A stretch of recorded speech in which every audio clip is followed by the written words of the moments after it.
Hello, and today I'll be showing you how to taxi and take off the P51 or TF51 in DCS. First thing we're going to need to do before you start anything, or before you even start the aircraft, you need to go into your single player and you need to adjust the controls and assign two buttons for two very key things. The left and right brakes. You need these assigned, otherwise you will not be able to taxi efficiently. Otherwise it will take you absolutely ages to turn. I'll just show you an example. This is me without using any brakes, and you can see how slowly the aeroplane turns, and I'm soon going to be on the grass unless I use brake, which I just did. So you want to assign those. The default keys for them is left control. So if you see here, if you look at the left rudder just down there, it is engaging when I hit left control W, and then the right one engages when I hit left alt W.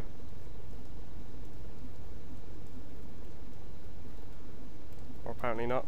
There we go. So that's the keys that you need to assign.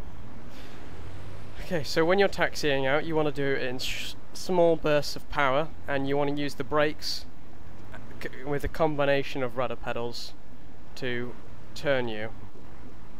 It can be quite tricky to get the hang of, and often you can do a ground loop, which is when you completely spin the aircraft all the way around. You need to be careful of doing this. This often comes when you're too fast and too much brake on. So once you get to the runway, you need to check a couple of things. Now the P51 is a constant speed prop, which means it maintains the RPM of the propeller and it automatically changes the pitch depending on your throttle setting to maintain the RPM that you've selected. So when you've got the propeller RPM all the way forwards, it means that it will try and maintain 3000 RPM by changing the pitch of the propeller, even though if you put more fuel into the engine by increasing the throttle, that means the propeller will increase the pitch, slowing the propeller down back to its original speed. This is advantageous for things such as dives, keeping the torque constant, and yeah, basically that's it. So just before we take off, we want to ensure the propeller's fully forwards, and you can do this by holding page up or moving the black knob on the left hand side. You see it here. You can move this backwards or forwards. Now, one key thing to note with the P51 is that it is not like all other aircraft where you can just shoot for full throttle straight away and try and take off like that.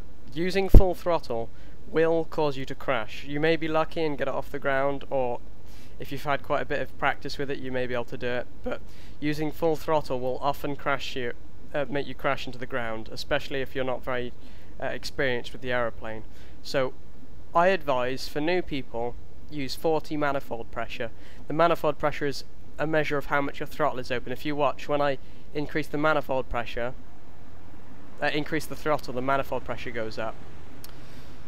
Another thing that you cannot do with the P51 is run it up like other aircraft. You cannot hold the brakes down and put it to 40 manifold pressure, because it will tip forwards because it's a tail dragger. And one final thing, do not use flaps for takeoff. It means the aircraft is more easily to tip stall or wing stall, and you will roll over into the ground and die. So keeping those things in mind, once your propeller is set full forwards, you can also, especially if you don't have rudder pedals, it's a good idea to set 5 degrees right, and then you can slowly advance the throttle to 40 manifold pressure. Once you get better at it, you can use 45 manifold pressure, which is just here, but the reason you don't use any more is because the torque of the engine will pull you over to the left. So that's why the rudder.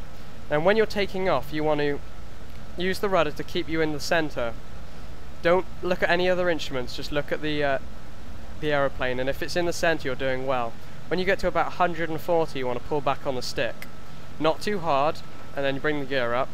If you do it very hard, then the aeroplane will do this. and it'll tip stall. And when you do that very low to the ground, it will cause you to crash. Now that's how you take off in the Mustang. And now we'll move on to landing, engine control and landing.